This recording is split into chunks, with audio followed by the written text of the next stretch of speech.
Harimi, harimi, al tirai, harimi, al tirai. Imri le'arei Yehuda, hine Elokeichem. Harimi, harimi, al tirai. So this is Parshas Vayechi. This is the last Parsha of Bereshis. And I guess we'll summarize a little bit what happened in the previous Parshas.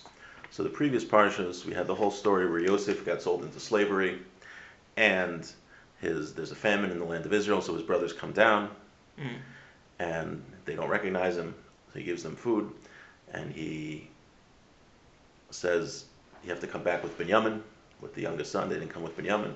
They come back with Binyamin. Yosef accuses them. They plant a goblet in Binyamin's sack, and they accuse Binyamin of stealing it, and they say, we're going to keep Binyamin here, and the brothers say, you can't do that, it'll kill our father, he won't be able to handle it, he already lost one son, and then Yosef reveals himself. And then after that, the entire family, the entire Jewish people, Yaakov and his descendants, all 70 descendants, come to the land of Egypt, and that is eventually, we'll read in next week's Parsha, how the slavery started, which eventually leads us up to the Exodus. So, actually, we'll talk. Something I didn't get to last week, so we'll see. Maybe we'll have time for that. Let's start with this week's parsha. So before Yaakov, this week's parsha opens, or Yaakov's about to die. He's about to pass away, so he brings all of his children to bless them. And Yosef brings his children, Manasseh and Ephraim, to get a blessing. So let's read a little bit about that. So, well, first of all, what happens famously that Yaakov switches his hands so that the right hand, the more prominent hand, is over Ephraim, who's the younger son, and the left hand is over Manasseh. And Yosef's like, what are you doing? So Ephraim was actually greater than Manasseh, even though Ephraim was younger. So usually, normally, Yosef wanted that the oldest son receive the right hand. But Yaakov switched his hands because Ephraim was actually greater. So then the Torah continues, Vayivarchim b'yom hahu leimor. And Yaakov blessed them on that day, saying, Becha yivarech Yisrael leimor. And this the Jewish people should bless, saying, Yisimcha Elokim ke Ephraim v'chim. May God make you like Ephraim and Manasseh. Vayasem es Ephraim lifnei Manasseh. And he put Ephraim in front of Manasseh. Why was he more chosen versus the older brother? It seems he had more spiritual accomplishments than Manasseh. The details I'm not sure about. I remember someone speaking about it once, but I don't remember the specific details of how they were both extremely successful in their spiritual growth. For example, we'll talk about it actually soon, that Ephraim and Manasseh were considered so great that they were on the level of a generation before. Usually the generations, we assume, get weaker as we go through time. But Ephraim and Manasseh were considered part of the 12 tribes. So they were considered on the level with their uncles. So Manasseh was extremely great. It sounds like Ephraim was a little greater and had more spiritual potential. But the question that bothered me, and that other people asked us also, it says here we should bless the Jewish people, that they should be like Ephraim and Manasseh. Okay, that's very nice. Why Ephraim and Manasseh? What about Abraham, Yitzchak, and Yaakov? Not to take anything away from Ephraim and Manasseh, but Avram, Yitzchak, and Yaakov, they were, greater. They were the forefathers. So why do we specifically bless the children? And we do this every Shabbos. The father blesses his male children that they should be like Ephraim and Manasseh. So I would like to go through a couple of answers about this. So Rav David Feinstein writes that Ephraim and Manasseh were unique in the fact that they grew up in Egypt.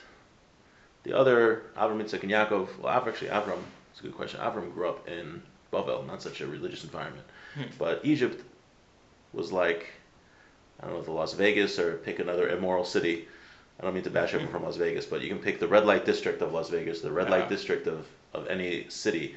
Egypt was like the epitome of hedonism back in the ancient world, and of all sorts of impurity. And nevertheless, Ephraim and Manasseh were extremely righteous, and they grew to levels of righteousness. So Rav David Feinstein says that's why we bless the children, that they should be like Ephraim and Manasseh, that they should have that spiritual strength even against those pernicious forces. And Rabbi Leiter, actually, earlier this week, he expanded on this idea from Rav Zalman Sorotskin. He said that not only did they grow up in Egypt, but who was Yosef in the Egyptian political system? Who was Yosef? He was second command. Second in command. He was the viceroy. So they were like some of the two most sought after bachelors in Egypt. The children of the viceroy. It's like they were like William and Harry in England. Okay. And what could they have done? They could have gone to the most prestigious universities. They could have gone to the Harvard and Yale of Egypt. They could have made big bucks. They could have engaged in a life of wealth and hedonism. Right? It wasn't just that they were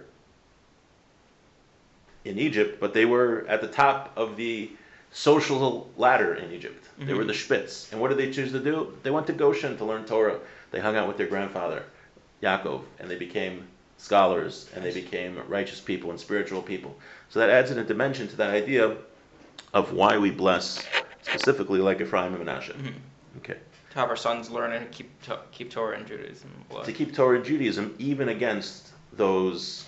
The material world, I guess you could right, say. The material world, and not only the material world, the dangerous, just the fact that we live in a physical world, that's already a Yetzer Hara. We have human desires, so whereas human beings have a selfish streak, have desires to be lazy and earthly pleasures. That's just the fact that we're physical.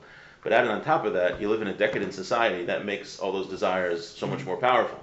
And yet they were able to conquer that. So we're blessing our children that they should have the spiritual strength even against overwhelming odds. That's so specifically why Ephraim and Manasseh. And that's something that others didn't have that challenge, but they had that challenge and they were successful in that challenge. So that's one answer that he says.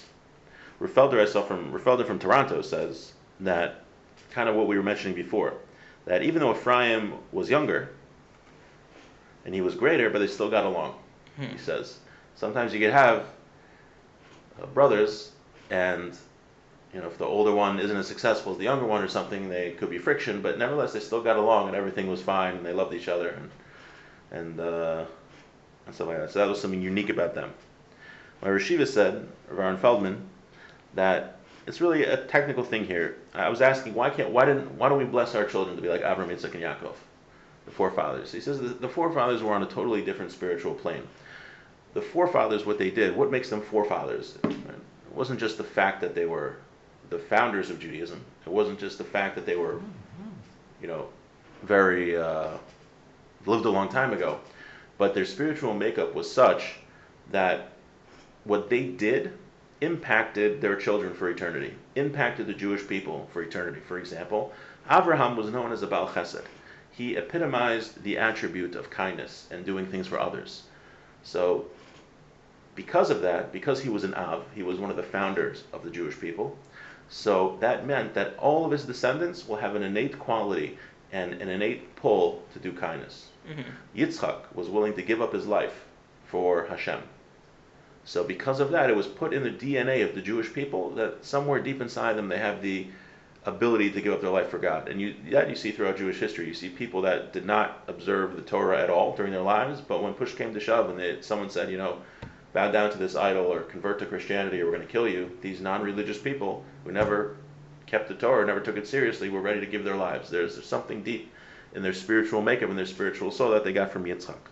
So it's not possible that we could be on that level of the Avos. But we could be a Tolda. Tolda is like an offshoot of it. Ephraim and Manasseh weren't Avos. They were extremely righteous, holy people in the Jewish people as descendants in Abraham and Yitzchak. So it's possible that we could become like that. It's not possible that we could become like Abraham, Yitzchak, and Yaakov. And similar to this, I was just talking with Rabbi Chazanov here about this concept a few nights ago, and from Chabad, that there are people have different neshamas, people have different capabilities. So each one of us has a specific capability that we have to fulfill in this world. A person can't say, I've learned half of the Talmud, and this guy over here, he only learned one tractate of the Talmud. I'm so much greater than him. Maybe not. Maybe this guy, he has a weak mind, he's very slow, he doesn't have a high IQ, and he worked and he worked and he worked as hard as he could to know that one tractate of the Talmud. Perhaps God gave you a brilliant mind, and you could have really learned the entire Talmud, but you decided not to work. So it was easy for you to learn half the Talmud because you just have a brilliant lightning fast intellect. Mhm. So we all have a spiritual potential, and we have different spiritual potentials. And it's up to us to achieve whatever spiritual goals that Hashem set out for us. Now, that doesn't mean we can't sell ourselves short. We can't say, yeah, I can't be like that great rabbi because, he grew up in Lakewood or Mea Sharem and he's brilliant and he memorized the Talmud and all the Jewish laws and he's a very spiritual person. I can't be like that. Well, how do you know? Maybe you can be. Maybe you can't, but maybe you can. Yeah, it's better to aim high and be disappointed with a good result versus don't even try and be disappointed with no result. Exactly. I want to share with you a very powerful story. I think I've mentioned it before. I don't think I've ever told you this story, but it's very, very powerful. It's about the Netziv. The Netziv was the Rosh Yeshiva of the yeshiva in Volozhin. Volozhin was like we call the mother of all the yeshivas. That was the first yeshiva. It was in Europe. It actually closed, and I want to say it was founded in the early 1800s. I believe it closed before 1900. I think it closed before 1900. The reason it closed was because the Russian government, the Tsars, forced them, said to teach secular studies. And instead of teaching secular studies, they said it's better that we close. Because the yeshiva has to just be for Torah education. Because the way we study Torah is totally different than the way we study secular studies. If you need to study secular studies for a livelihood, that's one thing. But the idea of Torah learning is that we're connecting to Hashem. It's a spiritual limud, a spiritual thing that we do. That is the das. It's the mind of God. We're studying Ki'ilu, the mind of God. So it's totally separate from secular studies. So he said it's better to have right, some people compromise on their values. Now at least you could have said, at least we'll have a yeshiva. We'll have to teach secular studies. He says, no, certain things you don't compromise on your values. And that was an example. Anyway, that's a side point. It's kind of like what's happening in New York now, that the government is trying to, I said my dad, I think a lot of Jews are moving, if it gets really crazy or start cracking down so severe, I think most of the Orthodox Jews will leave New York. Yeah. And as a result, the economy's going to... There's no one left. The Jewish people have always been Moser Nefesh, have always sacrificed for education and Torah education. They're not going to let it happen. Meaning, you can't, whatever it is. They'll move somewhere else, that's why. Right, however it works out, it's not, it doesn't matter that the people that are fighting them just make up lies and caught them in lies. And also they're they're self-hating Jews and anti-Semites. The same people, I have a whole webpage of the same people who are trying to change the Hasidic education have made countless anti-Semitic statements also. They claim like we're just trying to help the kids and improve secular studies, but then like, really, why did you advocate kidnapping Hasidic children to raise them normal, in quotes? Or why did you bash the entire Haredi, ultra-Orthodox education system and way of life? Why are you mocking big rabbis? The same people that do that, so it's kind of a joke. Anyway, so I was talking about the Netziv. So the Netziv was in addition to being the Yeshiva of Volozhin, he was a prolific author, and he published numerous books on Torah topics and also like very obscure areas of Torah that not a lot of people had written about. And he was known as a genius. And he said this story when he made a meal, thanking Hashem for publishing one of his books. So he said that when he was a young man meaning I think he was like 9 years old, he goofed off in school, in yeshiva. And he wasn't into it. He wasn't into learning. And one night he overheard his parents talking. And they said, he's not doing well in yeshiva. I think we have to pull him out. We'll have to apprentice him to a cobbler or something. He'll become a shoemaker and whatever.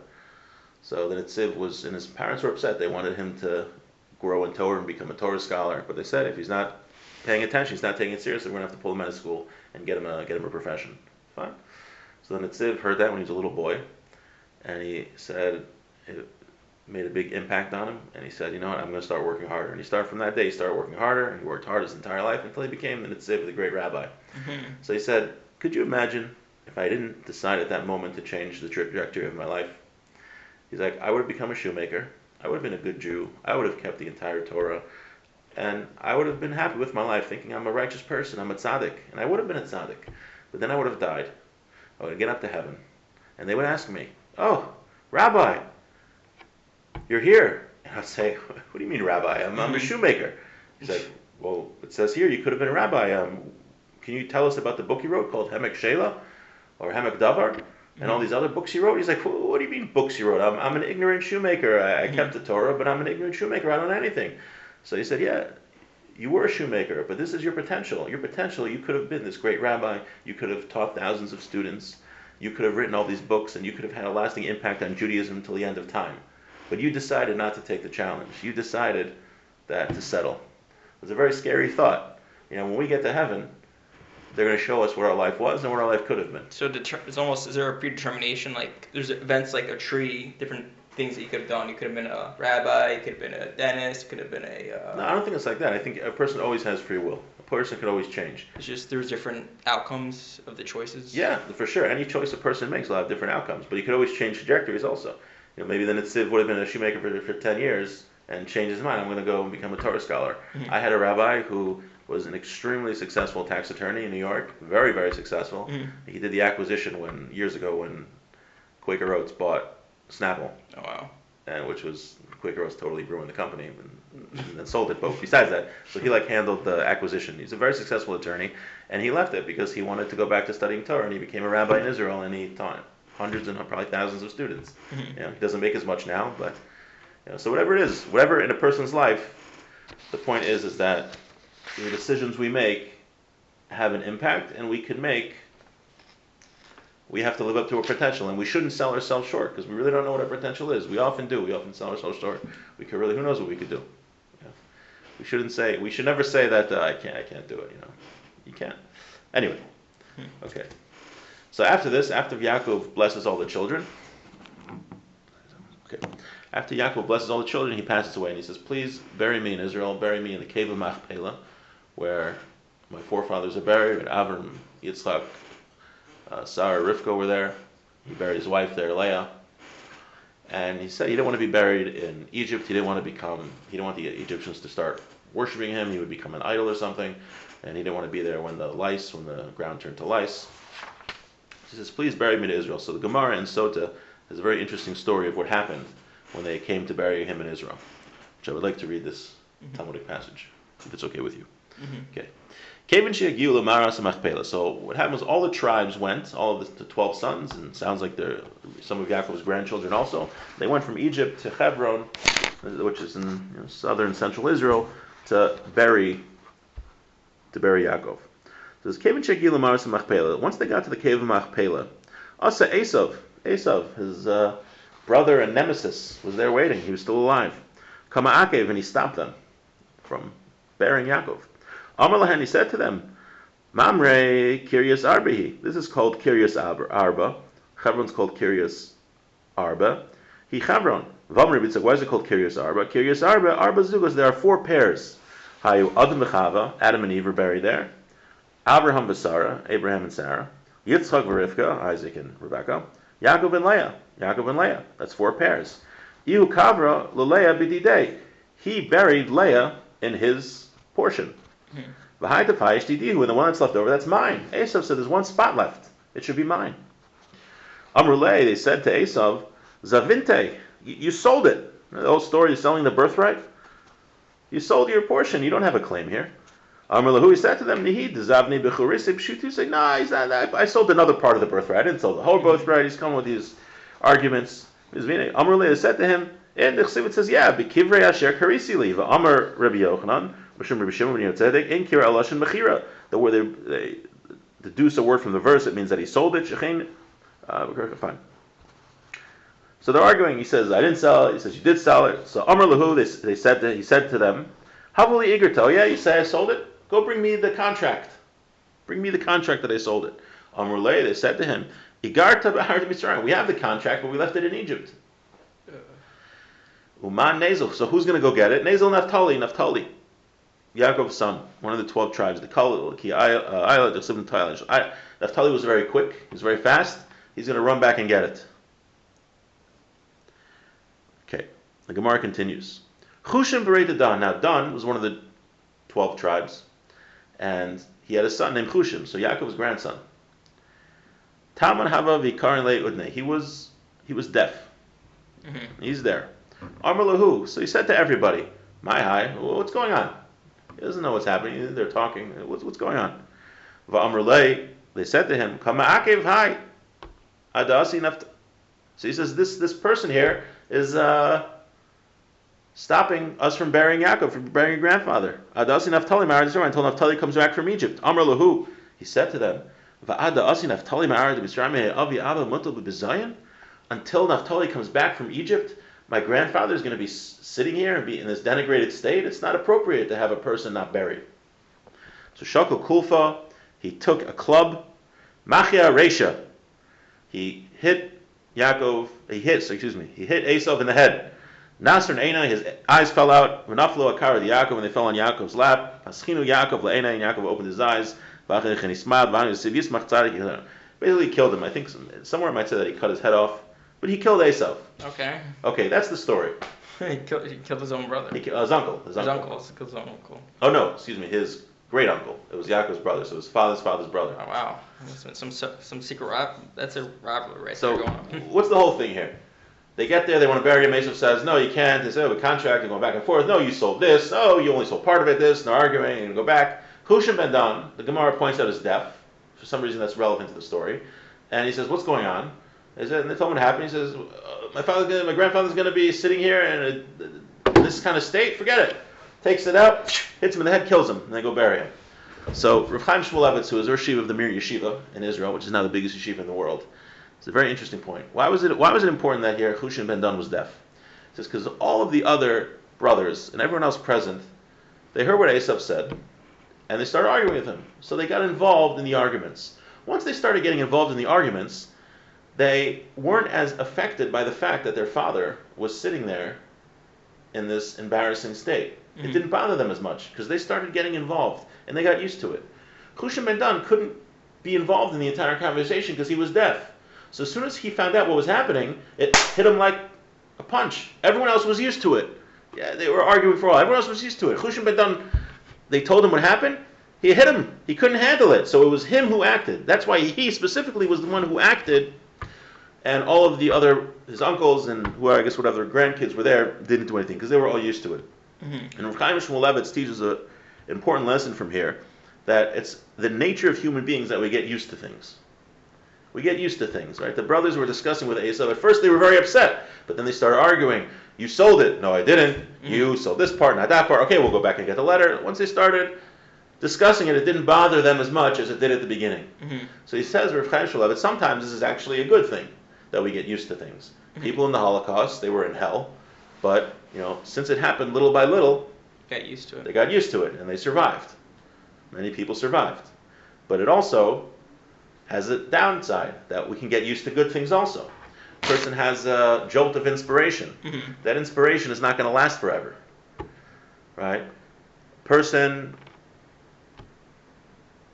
wants to be successful in his spirituality. He can't just assume that he's always going to be inspired naturally. So the thing is, what we have to do is we have to use opportunities. Two things we have to do. We have to look for opportunities of inspiration. It says that certain things that always require chizuk, Torah learning and davening. We have to look for opportunities to inspire ourselves, to go to a class, to hear words of inspiration, to read an ethical Musar book, like Mesil Shasharim, something like that. And not only that, but there's certain points in life where we get very inspired, like Rabbi Franz coming. I have no doubt that everyone's going to be, who hears him is going to be inspired. But it's not going to last forever. You can't just hear a speech and be inspired forever. The only way you make it last is by doing something, by taking concrete action to actualize the inspiration. That's how you make lasting change. Right? People, it's New Year's right now, so everyone's on a diet because everyone made the New Year's resolution. So that inspiration is going to last for about, I think they said the average is about 16 days or something like that, maybe even less. So unless you do something to actively remind yourself why you took on that New Year's resolution, the diet or whatever it is, then it's not gonna work. But people, we get used to things. I just remember growing up. I get too specific, but there are certain things in society that were considered like grotesque and just unthinkable, and certain things that people, the idea of teaching certain things to children would have been like totally out there, and people would have thought you were nuts and you would have been run out of town. These are things now, 20 years later, 25 years later, which are completely accepted and embraced in the world. So you're saying like decadence. Yeah. How did it happen? Because little by little we got desensitized to it. First, step 1 happened, then step 2 happened, a little more. So there was a little opposition each time, and then we accepted it. We accepted what was happening. We accepted little by little what was happening. So what's happening now, which was unthinkable 25 years ago, it's thinkable now, and it's becoming embraced because What's the end? Thing is, it's not gonna last long without like what's the word? well, society will probably just crumble. I mean, that's what I'm saying. There's gonna be Unfortunately, right. either you're gonna have violence or it's just what's it called? Reactionaries. That's it. Right, and people react, in different ways. But the idea that how did it happen? It happens little by little. The people who are pushing for these changes, it happened little by. They did it little by little. Mm-hmm. They couldn't just come out and say, that we're going to teach certain things to kids. You couldn't say that in the '90s. No. That just wouldn't have happened. But they started with A, and then it led to B and C, and we got used to it. So we're not as appalled. I always think like you took like George Washington and John Adams and brought them to today in America, they would probably be shocked. Things that we're just like used to because it's been going on like that for so long. Somebody who's never exposed to it, it's just shocking. This is the same thing in this story here. The brothers, they're already exposed to it. They're already dealing in the arguments back and forth. They were used to it. Chushim ben Dan was deaf. He didn't hear anything. It hit him. Oh my God, this can't be happening. Take the club, killed Esav. And so we have to know that's how we work, whether it's for good or bad. So when it's for something good, we have to constantly inspire ourselves, and it takes hard work. We can't assume, because we get used to things, certain things that inspired you when you were younger, perhaps now you're older and you're more sophisticated. So you need other things to inspire you. We're not there's somebody, I forgot which rabbi this happened to, but somebody came to a rabbi and said, I don't believe in Judaism because of X, Y, Z and da da da da da. So he asked him, I think the person had like a master's degree or a PhD or something, a very intelligent person. He's like, when did you stop going to Hebrew school? When you were 13? He's like, yeah, my bar mitzvah. So he said, you have a 13-year-old's view of Judaism and you have a PhD's view of the rest of the world. So, of course that's what you think. You're viewing Judaism from the lens of a 13-year-old. Had you kept learning and had you kept doing things, you would have a deeper appreciation. And and you would know that many of your questions, that all of your questions are not really questions, they're not really issues. Mm-hmm. Okay. I just want to share one thing from last week's parsha quickly. I'll do it a little quicker.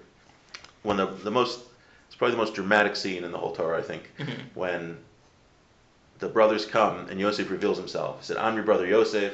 And he says, Ha'od Avichai, is my father still alive? And they cry, and they're with each other. Mm-hmm. So it's very dramatic, right? They haven't seen him. They sold him into slavery, and they hadn't seen him for many, many years. So basically, he asks. So the way the narrative goes is that the brothers come, and they don't know he's Yosef yet, and Yosef is telling them, your brother's a thief, Binyamin's a thief, he has to stay here. And they go, we can't do that, we have to bring him back, our father will die if he doesn't see Binyamin, it's not fair, it's not right, our father raised him right. And then Yosef says, Ani Yosef, I'm Yosef, Ha'od Avichai, is my father still alive? So the Beis Halevi asks a very simple question. Why is Yosef asking if his father's still alive? They just got done telling him that his father will be so upset and won't be able to handle it if Binyamin doesn't come back. Literally just a second before. Why is that his first question? Is my father still alive? That's one thing. And then there's a medrash that says from this line, Oliyom hadin, Oliyom atocha. I think Oliyom hadin, Oliyom atochacha. Woe to the day of judgment. Woe to the day of rebuke. What rebuke is here? So he says it's so insightful that you realize there's like no other way to read the story. So he says Yosef knew his father was alive from what he was told. What he was doing, he was rebuking them. How was he rebuking them? First of all, the brothers, last they saw Yosef, they sold him into slavery. They don't know if Yosef forgave him. Yosef might want to kill them, might want to get revenge for all they know. Now, and he's in a position to do it. He's the second most powerful man in Egypt. So, as soon as he says, Ani Yosef, they're petrified. And then he says, Ha'od Avichai. He doesn't say, I'm your brother Yosef. He just says, I'm Yosef. He's not showing that he loves them yet. So they're petrified. And then he says, Ha'od Avichai. Is my father still alive? What was the whole reason that they said you should release Binyamin and let us go back? They were saying our father won't be able to handle it because Binyamin, it's his most beloved son. He won't be there anymore. Our father can't live without him. So Yosef says to him, Ha'od Avichai, is my father still alive? Meaning, you care so much about how my father feels? What about when you sold me into slavery? He was, in the word in Yiddish, he was slugging them up from their own actions. Right? Don't tell me that you care so much about how my father feels because you didn't care about him years ago when you sold me into slavery. Mhm. That was the rebuke that he was given. And then after he says, I'm your brother Yosef, he uses the word brother to show that he forgave them. But the Beis Halevi goes on to say is that this is how Hashem is going to rebuke us and judge us in the next world. He's going to slug us up from our own actions. I mean, he's going to prove if our arguments are good arguments. For example, So why don't you just admit you're wrong, debate it? right? So no, it's not even debating it, but just from our own actions. Like, well, right? We'll get there. He'll say, Hashem, it was very hard for me to. Let's say the first example he gives is like this. He says that you're not supposed to like wicked people, really wicked people. It says that Hashem hates wicked people, and you should hate wicked people too. But a person could say, Hashem, I didn't hate him because it says in the Torah, "V'ahavta l'orecha kamocha," you have to love your neighbor as yourself. It says you have to be mu'urim and brios, you have to get along with people. So Hashem is going to say, yeah, that's a good point. I see how you could make that mistake. But tell me, how come you were so nice to that wicked person, but that Torah scholar and those righteous people, you would talk about them behind their back and you would denigrate them? How come that loving your neighbor as yourself didn't apply there? So there's going to be something that's going to... Right. So that's why, meaning we have to be consistent in our actions. Or someone's going to say, Hashem, I really couldn't give charity. I really couldn't give tzedakah. I was too poor. He said, really? You went to Disney on vacation and you couldn't give tzedakah? You couldn't give charity? Or, yeah, Hashem, I couldn't go out to the Torah class. It was just too cold and I was too tired. He's like, really? You went out to a dinner and a movie Saturday night? That was fine. Maybe you say, yeah, I just messed up. Maybe you say, yeah. Just Well, like you didn't unbothered to be like, yeah, I messed up. Just, Well, it's definitely good to do that, but I think it's within our own actions. I mean, let's say a person didn't go to a Torah class, but he also didn't go to a movie and dinner. So he was really, legitimately just he was like very sensitive. He couldn't go out in the cold. So then he's not going to be held as accountable as to the guy who did go out in the cold. Because his actions will prove it himself. But that's the idea. We have to try to be. We're all. Yeah, sometimes if I messed up, I'll say, yeah, I messed up. Yeah, no, that's good. Yeah. So that's a very big midah to be able to admit you're wrong, because many people can't admit they're wrong. But it's chizuk for us that to try to make our actions consistent. That doesn't mean you say, well, I didn't go out to a movie, so therefore I don't have to go to a Torah class. We're not supposed to take it that way. You're supposed to say. It's like, yeah, I was lazy. Yeah. You can say that. Right. But I think it's more than what we just say, but it's our actions also. All right. You sure you don't want to tell me? You want to take home? Take home some.